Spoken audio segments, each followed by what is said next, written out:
Welcome to Wild West Podcast, where fact and legend merge. The Wild West Podcast presents the true accounts of individuals who settled in a town built out of hunger for money, regulated by fast guns who walked on both sides of the law, patrolling, investing in, and regulating the brothels, saloons, and gambling houses. These are the stories of the men who made the history of the Old West come alive, bringing with them the birth of legends, brought to order by a six-gun and laid to rest with their boots on. Join us now as we take you back in history to the legends of the Wild West.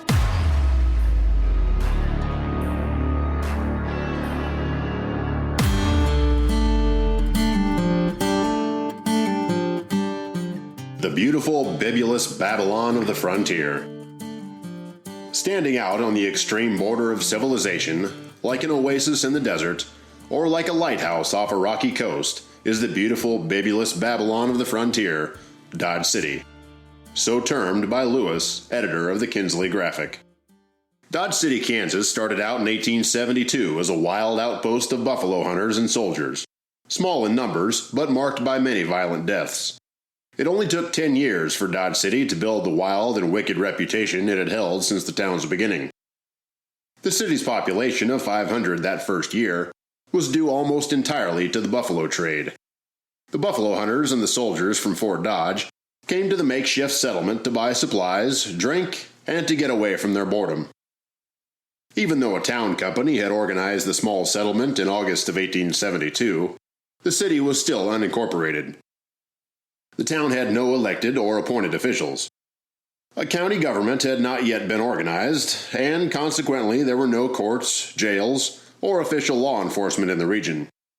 The closest known law was located in Hays City, over 100 miles away. From August 1872 to July 1873, there were approximately 30 killings in Dodge City.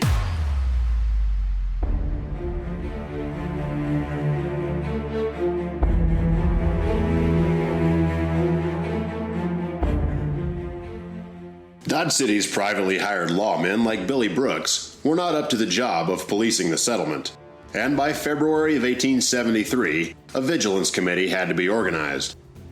Most of the business people who formed the vigilance committee brought in hired guns to protect their holdings. Within 4 months, the vigilance committee killed 2 men, ran 5 others out of town, and brought in a buffalo hunter named McGill who had been shooting up the town. In March of 1873, members of the Vigilantes, including John Scott of Peacock's Billiard Saloon and James Hanrahan of the Occident Saloon, chased down a buffalo hunter by the name of McGill. McGill's crime for the day was disturbing the peace by shooting up the town. McGill made it just outside of town when he decided to take his needle gun and open fire on Hanrahan and Scott. The response was deadly. Hanrahan and Scott returned to Dodge City with McGill, less of the fines for his damages, but he paid properly, strapped over his horse, and riddled with bullets. The honor, now being portrayed as becoming an active member of the Vigilance Committee, began to circulate on March 13th, with Tom Sherman's induction into the Vigilante honorarium. Tom Sherman's Saloon and Dance Hall was one of the wildest saloons in Dodge City, Kansas during the 1870s. Tom Sherman, the proprietor, was a hard case when it came to dealing with any social problem that revealed himself in his saloon. Such was the case on March 13, 1873, when Sherman threw a troublemaker named Charles Burns out of his saloon. Sherman then chased Burns out into the street and shot him. After shooting the man once, Sherman reportedly commented on his poor aim.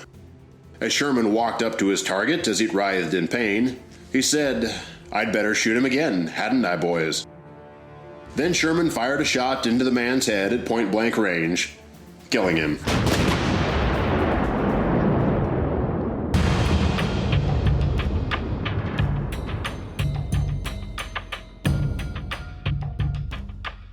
Three months later, in that same year of 1873, the Vigilance Committee had attracted disreputable personalities who brought joy to the act of vigilance. It seemed as if any individual who wanted to enforce the law could join the Vigilance Committee and get away with breaking the law. Simply put, mob rule was at hand, more so than the intent for public good. The violence climaxed on the night of June 3, 1873, when two committee members seized a wagon and team of William Taylor. William Taylor, a servant of Colonel Richard Dodge, commanding officer of Fort Dodge, was on dispatch to pick up supplies. Taylor was inside Dodge City's general store when he witnessed John Scott, and another man taking off with his wagon. Taylor ran out to stop the two thieves from driving off with the wagon. With their getaway halted by Taylor, the aggravated Scotty pulled his pistol and shot one of Taylor's mules. Taylor objected to John Scotty's actions. Scotty, with his revolver already pulled and his gun barrel still smoking from killing the mule, decided to smoke Taylor. John Scott and William Hicks dragged the wounded Taylor to Herman J. Fringer's drugstore. While Fringer attended to Taylor's wounds, a drunken vigilance mob entered the drugstore. The mob pushed Fringer out of the way and dragged Taylor into the street. Taylor begged for his life, with no avail. It was when the vigilance mob reached the middle of the street that Taylor must have realized his fate was near at hand. The drunken mob pulled their revolvers in unison while Taylor closed his eyes in a blaze of a dozen shots, quilting the air from his lungs and sending him into the everlasting darkness. The darkness the world would not allow to be blown away in the anomaly of the up-and-coming storm of one man's revenge. Taylor had been the personal cook for the post commander in nearby Fort Dodge. Colonel Dodge was so outraged that he wired the governor of Kansas and got special permission to arrest the guilty. Troops entered the town the next day and arrested Bill Hicks, who was later convicted. On June 5th, troops entered again and arrested 5 of the worst vigilantes, including Tom Sherman. On June 5th, the same day of Sherman's arrest, a special election was held and Charles Bassett was elected to serve as the first sheriff of Ford County.